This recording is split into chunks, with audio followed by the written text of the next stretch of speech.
everybody? Welcome back to the podcast. We missed last week, but that's all good because we got the PlayStation Showcase the other day. Jam-packed with a bunch of stuff to talk about. But first things first, man, we got to get this out of the way. 25th anniversary of Blue's Clues. And what did that give us, man? The return of Steve, bro. I wasn't ready, dude. Was not ready, man. I'm not gonna lie, Steve makes me want to get my shit together. That's the pep talk I needed. For real, dude. I didn't know I missed that guy that much. Yeah, man, that was great. Especially the way he did the video. It's like he never left. Twitter just crying all week. I was like, yeah, man, this was good. But yeah, man, big hype. I don't know if that means he'll like do anything else for Blue's Clues, but if he doesn't, I'll take that little bit, dude. That's fine for me. Yeah, the only things I've seen him do was just a bunch of stuff for Nick Jr. He joined the other guys, Joe, just doing like reaction videos and other stuff for the channel for the anniversary. I was like, that's cool. It's nice to see them all come back for it, you know? So, we did get an email though. So before we start, let's go ahead and dive into that, man. Shout outs to Mark again, and that is unversepodcast@gmail.com if you have any questions, comments. And he says, it's already September. Just a few weeks away from Director's Cut for Death Stranding. I'm excited for that. Can't wait. Yeah, it's just going to be great. I still need to go through the first one. Well, the original game, base game. You might as well just wait for Director's Cut, man, because some of that new tech, it's going to help you out a lot. He asks us, so with the CWDC shows coming to an end soon, I think he's talking about Supergirl. That's the only one I know that's ending. Evangelion is over. And a lot of mangas and light novels did end the past few years, too. He said, what was something that ended for you recently that was either canned or axed, or ended properly that you loved, but you're devastated because it's over now? Berserk. This literally just hit me like fucking 10 minutes ago. Yeah, Berserk. Probably the final chapter did come out, yeah. God, it hit me so hard, the reality of what is basically going to be like the end of the series as a whole. I think for me is since I started Yakuza 5, now I'm like one game closer to the end of Kiryu. I don't think I'm ready for that, man. Yeah, that right there's also a long journey, man. That was almost that was like about like 10, 11 years, yeah, for that series. Yeah, and I think that's the only thing that really comes to mind because, well, I think it's this week or next week. It actually may have been today, the day we're recording this, but there's going to be the end of the other side of the Kingdom Hearts mobile game, The Dark Road, which is like Xehanort's prequel, essentially. So that's going to come to a close, which means both mobile games are already done because we got the end of the first half of Union Cross over the summer. Or was it spring? One of the two. At this point, it's like we're back to no Kingdom Hearts news, and that kind of sucks. Now I gotta wait for Nomura to do something else. Well, he's got Final Fantasy, so yeah. Well, he's not one of the head honchos anymore. Like he stepped back to let one of the other guys start running the show. Yeah, he's not directing part 2 for remake, right? Yep. Yeah. It's fuck, dude. Something with a K, Kitase, something like that. But yeah, I mean, they all have the same vision for what they want the remake to be, so I'm not too worried about that. I just wonder what else we're going to get. And, I mean, there was that leak that came out today. But I will wait patiently for actual news. Yeah, for me, as of recent, would be a Hard-Boiled Cop and Dolphin. That's from the boy Ryuhei Tamura. He did Beelzebub. And it just sucks to see it end because it got canceled. And it was getting to some good parts. And I just want to see him do a longer series because that series and the one before got canceled very early. So that really sucked to see. Yeah, that's probably the only thing I can think of as of recent. Well, he also asks, were there times for you that you wanted to watch or that you wanted to play something, but instead you just watched the compilation of it on YouTube where you just wikied the summary? No. Yes, I did. That was for the Devil May Cry series. I went through all of them, watching Pat and Wooley's LP. And main reason I did it was to get their commentary as well, just to see, to get more insight on the world and the lore.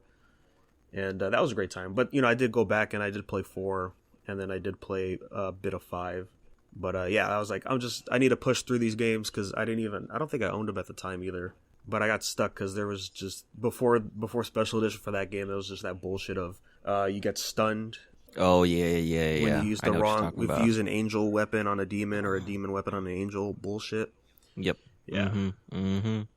Yeah, I'm glad that they fixed that for special edition. That's all I gotta say. I pushed through that game. See, I just need to replay that whole series because I remember I played 1, 2, some of 4 when that came out, like years ago, and I just need to go back and play them. I got them all on a really good sale on Steam, but again, that's just another one to the backlog. Yeah, I do want to play 2 just because I don't know anything about 2's story because Pat and Wooly just straight up skipped it for how bad the gameplay is. But I want to know, so I might just hop in there. Aside from that, I will eventually dive into the FF7 universe before I play Remake. Yeah, man, if you don't have like the 60 hours to go through the game, I would say definitely like read like a wiki or like watch a, I don't even know, like not even an LP of just like, hey, let's break down all the discs just so you can understand what the original storyline is, because it does make a difference as you go into the remake. Yeah. Yeah. It's a huge difference. Yeah, and not only that, there's it was the Ultimania that was getting translated, and basically in interviews they were like, oh yeah, like we are retelling the story, but it's still in the same timeline or like an alternate timeline. So highly recommend, I've said this before on the show, highly recommend if you're gonna play remake, go through the first one, go through the original. It helps a lot, and then definitely watch videos for like all the side games like Crisis Core, Dirge of Cerberus, the definitely. DS game from with the Turks, and there's 2 novels that I haven't read yet, and I think there's another 2 that just came out for Tifa and Aerith. But yeah, there's so much, but definitely at least go through the base game. It's gonna help out a lot. I mean, the only other Final Fantasy game with that much love would be 13. I mean, we got 3 installments total, I would say even 10. 10 got a manga, 10 got, Oh, that's a remake. right, yeah. 10 got like 3 different ports. And I bought them all. Also 12, because 12 also got 2 sequels. Yeah, 2 sequels. Did it really? So they were trying. Yes, they were both. They were like for the DS and the 3DS, I think. Oh, okay. Now I know what you're talking about. Yeah, I didn't play those ones. I think stuff brand new is more or less when I'm like intrinsically curious enough to be like, hey, I definitely want to get this. Like Psychonauts 2 was definitely another thing that I was really, really interested in. Right on, man. And then lastly, he asked, what was an ending that you really liked and enjoyed? And what about it made you like it? I was trying to think about this. The only thing I could think of off the top of my head would probably be No More Heroes 2, because I like that game a lot, and just the way it ends with between Sylvia and Travis. I thought that was a really good ending for that game. Potentially, that was going to be the end for the series as well. So at that time, that was really nice because she does say the classic line, "My no more hero." I'm always going to say this, dude. Air Gear. Air Gear, yeah. I just think it was just a nice touch of what we needed for Iki's story, and Sora's story. Like it was really, really nice. I was a big fan of the way that Mob Psycho ended. Yes. Oh, dude, yeah, that one too. That one's fantastic. Man, like that final arc too was really good. So cool, man. Yeah, that was it for the emails. Thank you, Mark, as always. Again, unversepodcast@gmail.com if you have any questions or comments. So let's go ahead and dive into this episode. First things first, let's talk about one of the hypest things before the showcase, which was the gameplay breakdown for Nickelodeon All-Stars. It's like Melee on crack. Yeah, That's the best way I can describe it. Honestly, I was not expecting them to have 3 attack buttons, because I thought, I'm like, oh, it's just going to be like Smash, right? Like, and I haven't touched Slap City, so I don't know if it does the same thing there, but to add that extra attack button, and then the fact that it just plays like Smash, but like you said, on crack, it's gonna be crazy. It's definitely gonna feel weird at first, I think, because just watching how like the grab animations are, and the fact that you could grab projectiles and all of this crazy stuff that's in there, it's right off the bat we're not gonna get familiar with it. Like I'm gonna keep thinking it's gonna play like Smash, and it's just not. I think what I'm gonna do is probably the week before or like 2 weeks before the game drops, I'm just gonna start playing Melee again just to see if that'll help me get a feel for it better. But I mean, besides that, game looks great. The animations are wonky as hell. The taunts look incredible. I hope there's more than just one. And I wonder if we're gonna have like any supers. I mean, Slap City didn't really have any items as far as I can remember. But I don't know if that changed with like further updates or anything like that. But items would be pretty cool. And one of the devs, he had said that he wants this to be competitive. Like they had that in mind as they were going into this game. So I was looking at Nigel's hitboxes and I was just thinking to myself, like, this is gonna be very hard to adjust to. You know, like Danny was mentioning earlier, like moving around, and grabbing projectiles and stuff like that. Like, I think I remember seeing something about like there was going to be 14 fighters to start with, but I didn't know if there was going to be more on the way. We don't have a full confirmation, and also by the time we're recording, it is before they reveal a new character. They're going to reveal one more in the morning. But no, I think people are speculating how big the roster is when they revealed April, and it was cat dogs. When they showed the slots, there was 6 more. So they're thinking that's just going to be it for the final reveals. I mean, we know Aang and Korra are in there. Plus, we know Ren and Stimpy are going to be in there too. Yep, so there's 3. So we got, 3 more characters? So Ren and Stimpy are going to be a single character, and they're not going to be... We only know that they're in the game based off of the silhouettes on the box art cover that they haven't revealed yet. I really hope that B is in there. Oh, for Mighty B? Like that... Yeah, she's so fucking cool, dude. I want XJ9 in there, man. I said this before, dude. Just give me Snap. Give me fucking Rudy and Snap, dude. It's a combo. Dude, from Chalk Zone? Yeah, boy. You know it. Oh, Rudy's got the chalk. Bro, and you know what? If you can't give me them, dude, just give me Monkey Man. We already got Helga in there. Bro, the 2 Angry Beavers. Angry Beavers. I think they're in the... Yep. I think they're on the cover, too. Dagging Norbit. There's also Our Real Monsters. I remember seeing the Umbrella Girl. I don't know if the cover again.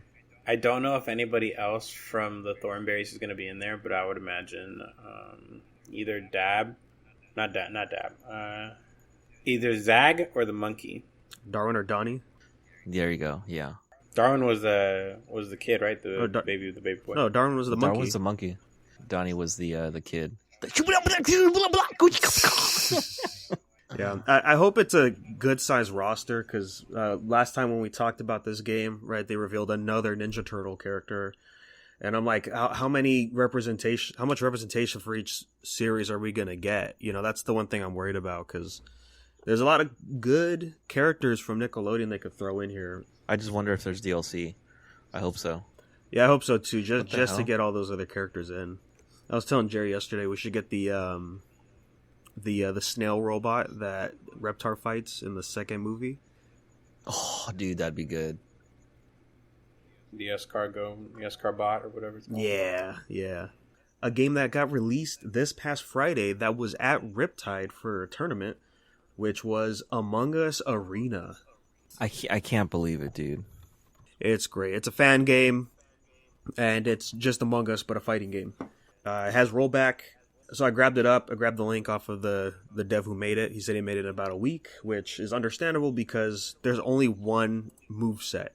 And also playing it just a little bit and seeing the animation for the characters, I'm pretty sure he just ripped most of that from Among Us. Yeah, good time, man. And I gotta say, there's combos in there. And once you get used to how the gameplay works, yeah, you could really get in there. Yeah, it's a fun game. I definitely recommend checking it out, or just even looking at these combo videos. Because like indie games like this, fan games mainly, it's it's simple at first, but you could really work on just everything with the combos. The last video game news before the PlayStation experience or showcase I got was there was a rumor before the showcase that there was going to be a new Twisted Metal game. And the rumor suggests that they're going to make a game to go alongside with the show that they're making. And we didn't see it at the showcase, so maybe, next year or something, whenever they start getting productions to the show, we're going to see something for a game.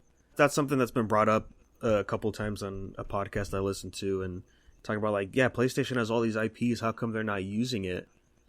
Right? Just give it to other smaller devs. Make, lower budget games. It doesn't have to be this big multi-million-dollar budget game that's like God of War, Last of Us, and all that. But right, Sony knows what makes them the money, and that's those games, right? The third-person action, big budget games like Last of Us, Uncharted, Horizon. Right, they took a risk with Horizon, and it did exceptionally well. So of course they're going to make a new game, and of course God of War, which blew up. And like Oscar said, like the last time they tried was probably Sly 4. Right, they gave it to the company that ported the trilogy, and it didn't sell well. So it's like, why are we going to continue if nobody really wants to play? Right, and I think that makes sense. They don't really want to take those kind of risks with their IPs. It's okay, but also like, yeah, it bums me out that we don't get to see a lot of those characters, man. Personally, I would like a Sly 5, but where can you go? And are people even still interested in that era of games these days? Because if it's not a AAA, then it's indie. Big facts, dude. When I watched Moist Critical stream Psychonauts 2 a little while ago, one of the things that he was talking about was times are a lot different than they were about 10, 15 years ago when like PS2 and Xbox 360 were dominant. And, pretty much every game they were flushing was like an experiment. Every game was drastically different in its own way. It all had its own... Like if you had to take 10 to 20 platform games that came out during the year 2000 to the year 2002 or to even 2005, right? None of those platform games are really going to be identical to each other, even though they all have the same genre. Like all of them were more or less experiments to try to figure out what the niche was for certain things. And these days, it seems like people already figured out what was working back then, so the only thing that they do is just build off those same things rather than try something new. And he was talking about, when Psychonauts 2 came out, they're still adapting to that same mindset that they had back when Psychonauts 1 got released back on PS2, where every level is a different level. Every unique way to fight or play a game can be done and will be done to inherently try or at least invoke something of a challenge. It's a shame that we're really not going into this route anymore. But no, it's true, man. I think another thing Sony can understand is that the indie games provide what we want with their old IPs, right? So why bother making a new IP if indie games are going to have it? And indie games were very prominent on the PS4, so they didn't have to really worry about that. Yeah, and I mean, the only other game that they focus on is Ratchet and Clank, but that's because each game sells well, and that's why that series has been going since like 2002. Well, while we're talking about Sony, I guess we could move on to the showcase here that we got. It was about a 50-minute stream, and for the most part, just nonstop trailers back to back. They're just showing off everything coming to the PS5. And I only wrote like the big ones down. I mean, I don't know if you had anything much to say about the Tiny Tina game, Oscar. Yeah, it was. They're just basically building it off of the fourth DLC from Borderlands 2, which was like basically Dungeons and Dragons. And this is basically what this is. Like you're just doing a Dungeons and Dragons game, but I'm guessing in this case it's just going to be on a bigger, grander scale. Yeah, that's up for pre-order. I think that comes out this year. I don't remember. I didn't write down the date. So moving on, we're going to go in order here. The first big thing they showed off was KOTOR, right? Star Wars Knights of the Old Republic is getting a remake. And, I mean, that was a very nice CG teaser. And all I could say is it finally time to hop into this game? Yes. Always hear good things about KOTOR. And so I was like, okay, I'm just don't have a good PC to play it. But if it's coming to PS5, then, yeah, I'll give it a chance. So I wonder if this is going to be exclusive, too. That's the other thing.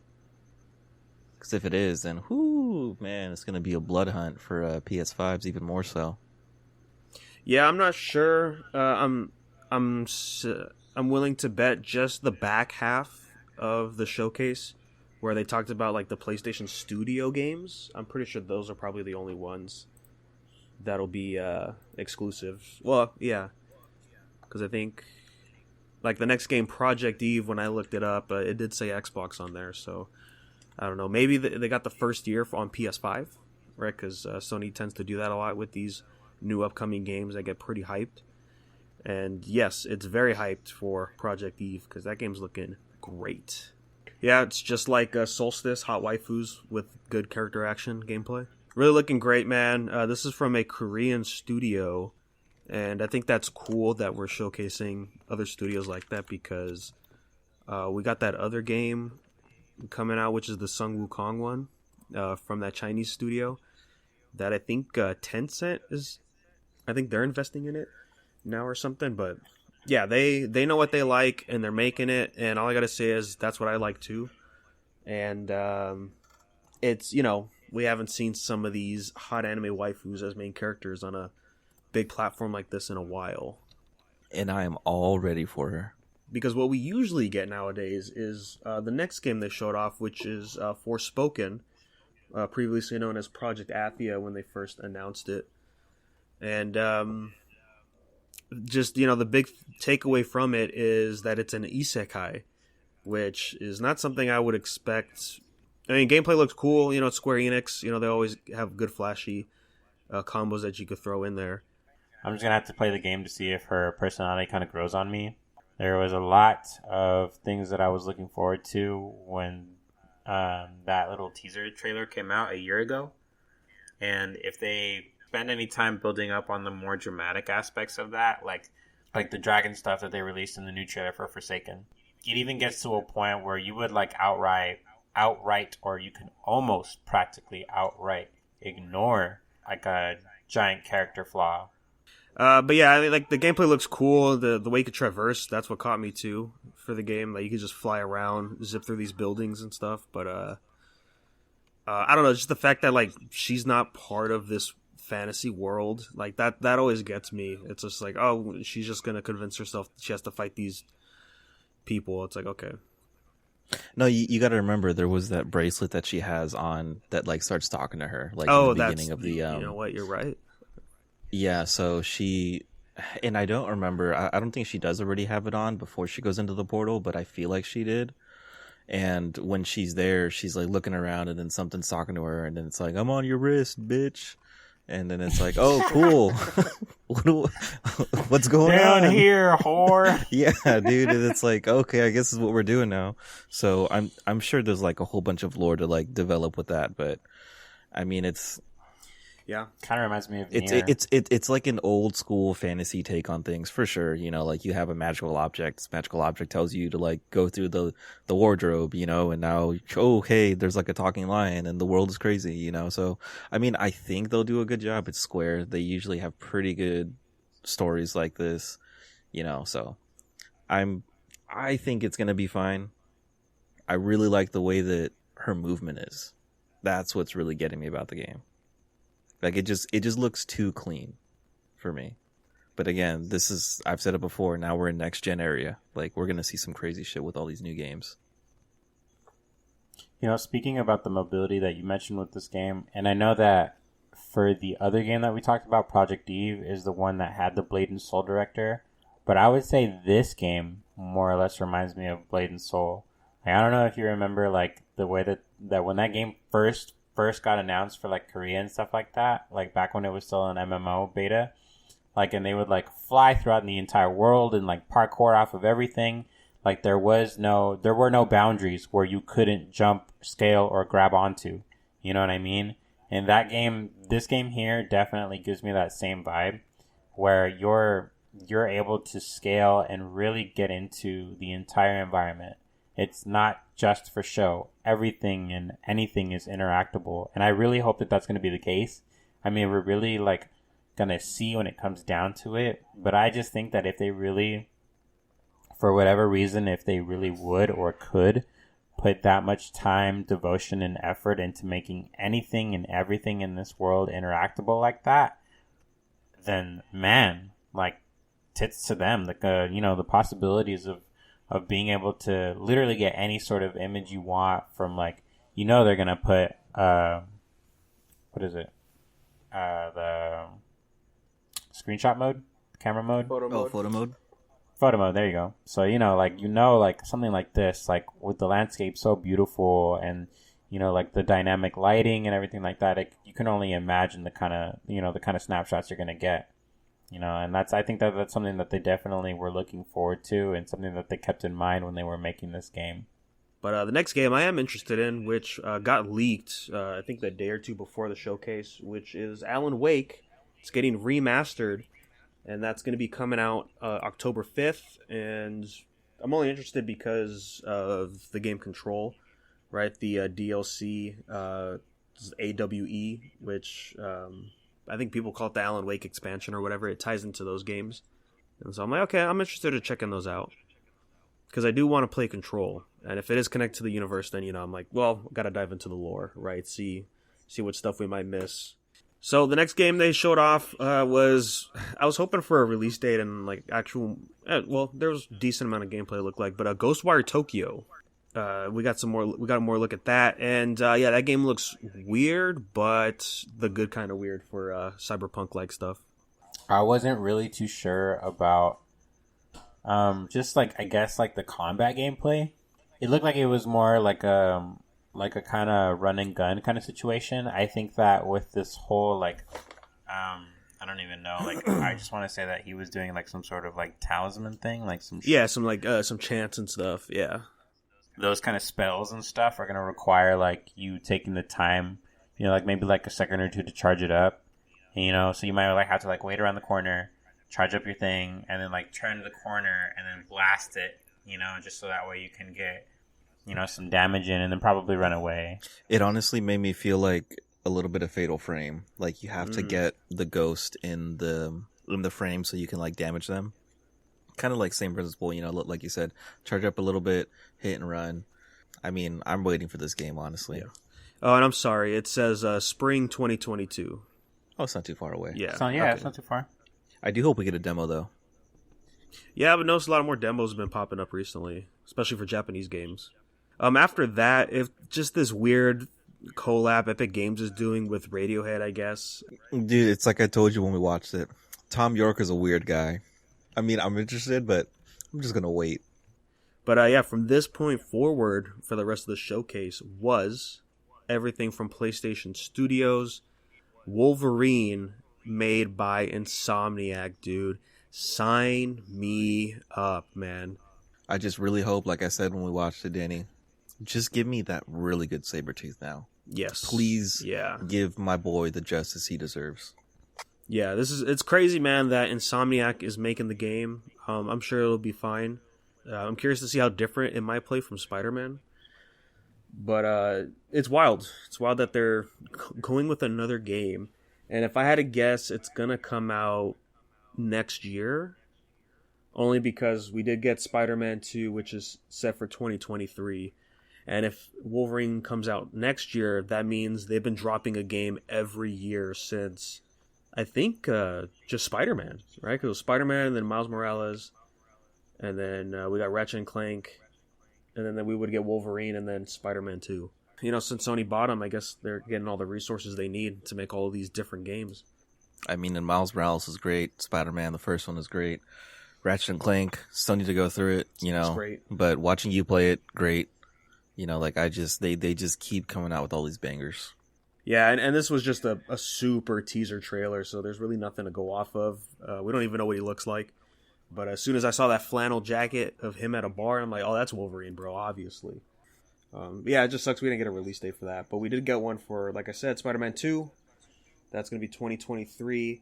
And that trailer was great. But a lot of questions. Venom looks great. But the dialogue we heard before the dialogue transitions to Venom's voice sounded a lot like stuff Kraven the Hunter would say. And I think that makes sense, with two Spider-Men and, Kraven being who he is, he's going to want to hunt one of them down. I mean, and it could be like, our theory that we said. It could be the symbiote taking over, different villains. I mean, we still got Goblin to make an appearance in the next Spider-Man game too. Especially with how Miles Morales ended off. Yeah, I remember the ending of Spider-Man. We saw Harry was in this container, and the tease of the symbiote. So maybe Harry Osborn's going to be Venom, which is an interesting take. But yeah, I think those two dialogues, it's going to be two different villains, which it's going to be a great time. But man, 2023, so far away. And then finally, the last thing we got was what I've been waiting for pretty much the whole year, is the full trailer for God of War Ragnarok, man. I'm excited, but, I just got to say right off the bat, man, we have Fat Thor in this game. I hate Fat Thor in the MCU. But, it's different reasons why I'm just seeing his design, I was like, oh, why do they have to, I guess they're trying to be accurate to the mythology, which I've been seeing people all over Twitter praise it and defend it, saying like, no, this finally we're getting Thor for what he is supposed to look like. But if you look up any illustrations of Thor, you never see him that big. And the fam Connor over on Marvel Talk, he hates it too, and he was saying like, yeah, they don't say he's fat, but they just say he's just big and bulky, but that doesn't mean he's fat. And I was thinking like, yeah, Magni and Modi, they got the wide buff build, considering we saw like his sons, and his sons weren't even close to that either. I guess that's accurate. All the sources people kept saying is just the same one poem where they describe it. Yeah, I don't know. If you go look at any other drawings and depictions of Thor, he's either just skinny, kind of like Boulder was, or he's ripped. Everything else in the game, some of the new kill animations look good, and we see a character at the end who I think I told you, Adam. I was like, oh, that's the new love interest for Atreus, obviously. They mentioned after the showcase, right, that we got to talk to the devs for a little bit, and they said, I forget her name, but she eventually does hook up with Loki in the Norse mythology, and she's like I forget her name, but she's like the mother of Fenrir and some other monster. Jormungandr's also her kid too. So I think they're going to focus on that at one point. She's going to be the last Jotun. But it was cool. I wonder if we're going to get a new weapon. That'd be cool. I'm fine with the axe, and we got to see a lot of the blades. But one thing I miss from God of War is multiple weapons. After the showcase, Cory Barlog showed up and kind of talked about it a little bit alongside the director for Ragnarok. It's not Cory, but it's somebody who's been working on the game since God of War 1 back on the PS2. So it's cool they're giving him a chance to direct the game. But Cory mentioned that this is the last game, or the Norse mythology, which kind of bums me out. I was expecting a trilogy, right? Because I have a bunch of ideas for what they could have done for this game and a third one. Because right at the end of God of War, we saw the prophecy that Kratos is going to die. Atreus is right there with him, kind of thing. But if it's going to be the end, I wonder if this is the chance for them to have Atreus be playable, or they just move on for the next game, which will probably be Egypt. Super excited. Unfortunately, we didn't get a release date, which again kind of sucks. It is the first real trailer we got. The last thing was a teaser, and to me that just says it's not coming out this year. It's already September, right? If this was going to come out November, December, we would have got the date. So probably going to be next year alongside Horizon, probably like a few months after. So it's fine. All I wanted was the trailer, and we finally got it. So I'm good for now until it comes out. Well, cool, man. That was the PlayStation Showcase. A lot of stuff there. Looking forward to whenever the next state of play is going to be, and we can actually get some more gameplay and release dates for all these games. But on our end, I finished No More Heroes 3, and I will say I like that game. I'm glad it's out. Definitely grab it up and play it. Right, a lot of people waited a long time for that game, but it's definitely not my favorite. That's coming from the fact that I've only played the No More Hero games from Grasshopper and Suda specifically. And I was talking to a friend about it, and he was like, oh, you're missing so much by not playing all the other games, because it's all, in a sense, one big connected universe. And the stuff we were talking about kind of explains a few things that I had questions or really hated about No More Heroes 3. Maybe my next venture into the gaming world is the Suda games. We'll see. But there's still good stuff in there, and similar to like the other games, is that at a certain point, some of the bosses just get kind of disappointing or not up to par with the other ones that were pretty good, and that happens here too, and that kind of sucks. The fact that you can't swap out weapons and all that other stuff. At the end of the day, it really just felt like, hey guys, you guys remember No More Heroes? Well, here it is again, and kind of playing the same tropes and a lot of ideas from the first game. But for the most part, I've never really seen that hit off too well. But I still recommend it for sure, because it still plays great. And Adam, you started Yakuza 5. Yeah, man. I said I wasn't going to do it right away because I finished 4, 2-3 weeks ago. I was going to dive into No More Heroes, but I had an itch. I had to go back. And like I told you the other night, man, I think this is already top 3 Yakuza game for me. Just the way that the game is setting out to be with the story. There's a lot with Kiryu, straight from the get-go. I don't want to give any spoilers about where he's at or what's going on, but it's pretty fantastic. This might be the first Yakuza game I platinum because I don't see any mahjong in here. So not yet, you mean? I really hope that when we get to another character that's not an option, because if so, then I'm not going to platinum it. I'll just get everything but the mahjong. At the end of the day, I'm really enjoying this. And I will tell you guys that this is probably the most heavy intro of dialogue I've seen in any Yakuza game so far. Yeah, I know bits and pieces from that game because of the shitpost group I'm in, and they just post memes, and it's all out of context, so I'm just not really spoiled, but I just know certain things happen that I'm I want to look forward to both Kiryu and Majima. And they always say that's one of the top games for the Yakuza series, so... The reason why I wanted to put it off playing this is because Grant was like, hey man, this is one of the longest Yakuza games. And I looked it up. I was like, holy shit, I think this is the second longest Yakuza game next to Zero. As far as not just base story, but also just all the sub stories and all that. So it's a lot of ground to cover already, just from what I've seen in the story. I mean, I'm just going to shut up. I'm going to say something, but I'm just going to shut up. It's just a good time. It's just great. That's all it's great, dude. It's great. I was thinking about touching Yakuza again after I grinded through Death Stranding, and I beat Pirate Warriors the other day. I was like, maybe it's time to hop back in, but I kind of want to go through a couple of other shorter games that I've been holding off on before I hop back in. So yeah, I beat No More Heroes, so the next game that I'm streaming, I don't know how long I'm going to stream it for based off of today, but Samurai Jack, finally dived into that game.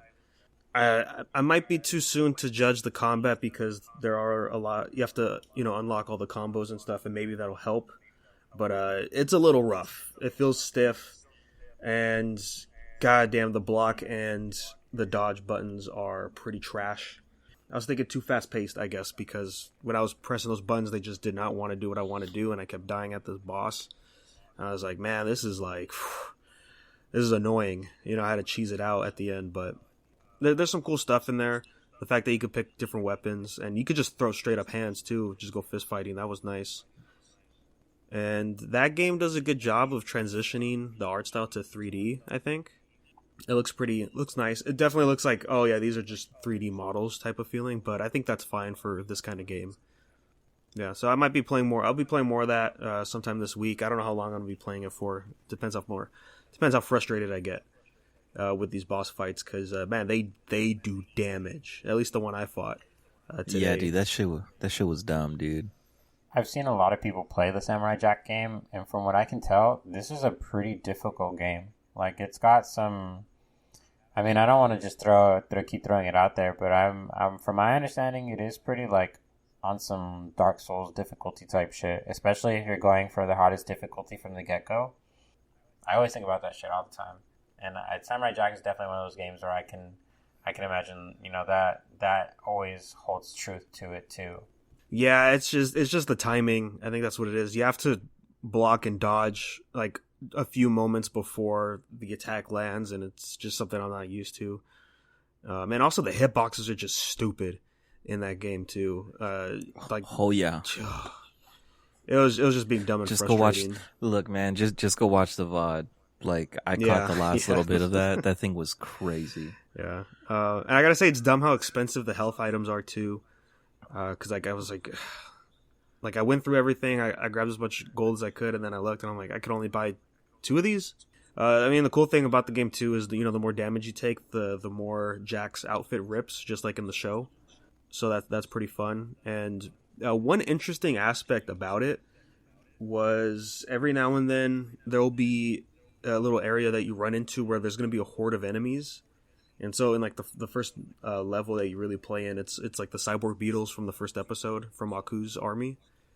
And so a horde of them show up, and during these moments, it only takes 1 or 2 hits to kill them. And I find that interesting. I think it's mainly to try to grasp the feeling of Samurai Jack, right? Because, we all remember that final fight he does in the first episode where he's just cutting through everybody in one hit, all the slow-mo stuff. I think they're trying to incorporate that into the gameplay. There's some stuff I like in there, but yeah, just some of that combat, it still feels stiff, so I'm just going to, hold my opinion on that until I get more combos. Maybe that'll help. In other news, though, a bunch of anime and manga stuff coming in here. We got to talk about it, man. Berserk, the final chapter, 364, came out. And it's unclear whether the series will continue, but I think with this big cliffhanger, I think I'm okay. I read it earlier today. It put me at ease. It was a good, resolved feeling to myself where everything that I had thought of, even though it wasn't exactly like how I planned, it doesn't make me upset. It makes me wonder. I think if anything, that's exactly what he was trying to relay through Berserk. That and all of this griminess and all of this darkness and this nitty and this, this disgusting, violent world, there's still like a bloom of light that you can look forward to. The good will always triumph over the end. I think that's what he was really trying to procure on a lot of people in Berserk. This last chapter really hits home, man. It's really great. And I think that anybody that were to read it would probably get that same feeling. And I would really be okay if we didn't get any more. I think this is it. This is nice. This is the ending. This is the ending I'm taking, Yeah, I'm fine with it too. I mean, I'm sure there's probably 1 or 2 more manuscripts, but that's weekly, right? With Berserk, it's a special case. It's like maybe 4 chapters a year for the past few years before he passed. So, I don't know. I'm sure him and his editor talked about certain things. I got the feeling that maybe Mira knew that it was time to end the series at some point, but it's just a long journey to go through, right? Because there's just so much built up. Like Berserk, man. Guts is just hanging out, and then it's like, well, what about Griffith and like everything else that's going on? We have to figure out what to do with that. And I feel that with his passing, like, I don't know if he was that close to any one of his editors, to be like, yeah, this is the story, to like keep it going. And I feel like it just because of what he's done and influence, I just don't think I personally don't think it's appropriate for anyone else to finish it. It's just a lot. That's a baby of someone else, and how can you raise that kid when you didn't even know what the story was going to be for the child? Yeah, it's going to be interesting to see what goes on. The note that came with the chapter in Young Animal, they talked about how the future is unclear for Berserk, and this chapter was finished with the help of Studio Gala, I think, which he's been working with a lot, so maybe they have an idea of what's going to go on, but yeah, it'll be interesting to see what happens. Again, hoping that it ends here, but other manga news here. Zatch Bell, 20th anniversary is this year. I didn't know that. Holy shit, I'm awake. There's going to be a digital volume coming out, which is just a thank you book to celebrate the 20 years. And I just saw that earlier. I was like, oh, that's cool, man. Maybe it's time to go back in and actually finish Zatch Bell. Dog. Dude. All right. Dude, you know what? I'm going to save the flack for another day. I'm going to let you walk away with this one. Finish it. Look, man, when I read it at the library, they left off at 22, and it just never went back. We got the cover, which the Twitter account, Manga Mogura, shout out to that guy. That's where I get a lot of my manga stuff on the list. Nice, man. Yashihime Manga, we mentioned it a few times before. It's going to be coming out on the 25th, and we got an illustration of the 3 main girls, of course, the daughters of Inuyasha and Sesshomaru. I'm looking forward to checking that out. see how different it is. My biggest hype is we're getting some novels for Chainsaw Man. And it's going to contain 3 stories. It's going to be all duos. So the first one's about Power and Denji. And then we have Kishibe and Quan Chi. And then Himeno and Aki. I'm interested in this mainly because it's going to be new stuff for Chainsaw Man since part 2. Who knows when that's going to happen. But also with the anime trailer, right? We saw some scenes that didn't happen in the manga that blew up some of the shitpost groups I was in. And it involves some of the characters in here, so maybe we're going to get some of that. So I'm looking forward to this. It's dropping November 4th out in Japan. Hopefully we could get it sometime this year or next year out here in the States. We got more info about Stone Ocean on Netflix. It will be dropping December. It's going to be a monthly release of episodes, which, again, it's just so weird that Netflix is getting it a whole month early before broadcast out in Japan. So I wonder how that pacing is going to affect the Netflix side of things. And then other anime news, guys, it's back. It's back in animation form. Fairy Tail coming out with the new season for the sequel series, 100 Years Quest. You love to see it. Yeah, it's crazy, man, because, a lot of mangas are getting sequels these days, and Fairy Tail picked up very early, and I did a manga review on it a while back. I'm caught up, and all I have to say is it was getting better, and it's definitely better than the last 2 arcs as far as the writing goes. And then we got a teaser for the Injustice movie, and that's going to be coming out October 19th, and it's looking pretty good, man. I'm excited for this one.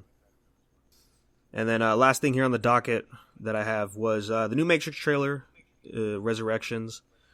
And I watched it, and I have no context because I haven't seen Matrix before when I watched it. But it kind of looks more of like what I mentioned about with No More Heroes 3, in a sense, like, hey, we're back, so we're gonna do some stuff that you guys really enjoyed, right? Here's the other thing too. I did some digging, and Morpheus has changed in the new trailer because all forms of the Matrix are canon. And apparently, I didn't know this, but in the Matrix MMO, Morpheus dies. So this is a new reiteration of Morpheus in the whatever the Matrix 4 is called. So I'm gonna have to do some lore digging on all the other pieces of fucking literature that we have in the Matrix. Because if this universe is expanded in that kind of way, which it should be, I mean, if you look at what the Matrix is, and we just watched the first 2 over the last couple of days, so you kind of have an idea what it's all about, Danny. Oh, especially that last 15-20 minutes of Reloaded. Oh yeah. Oh yeah, buddy. So you're telling me Matrix is just Evangelion? That's what you're telling me. Yeah, sure. Yeah, dude. Morpheus. Yeah. So that's coming out on Christmas. This year? Matrix 4? Yeah, this year. Excuse me, it's Christmas weekend, the 22nd. Okay. Yeah, I'm liking Matrix. The first one was hella dated, but the second one's looking nice. The CG actually held up pretty well. And I will say, Reloaded is like the pinnacle of early 2000s horny and sci-fi. Because watching it, I was like, man, there's so many movies that I saw back in the day that just looked exactly like that. Same tone, same music. It was a good nostalgia trip, I'll say that. But gamers, that's going to wrap us up for the week. Usual for the week, manga reviews and Marvel Talk will be back. Finally got some schedule working out with Jake over there. So we'll be talking about all the recent stuff. A lot of things to talk about. So looking forward to that. And then again, if you have any questions or anything, unversepodcast@gmail.com. And then we'll sure to bring those up on the next episode. And you can follow us at Unverse Podcast anywhere you go, and we'll let you know when those episodes drop. Thank you guys, and we will catch you on the next one.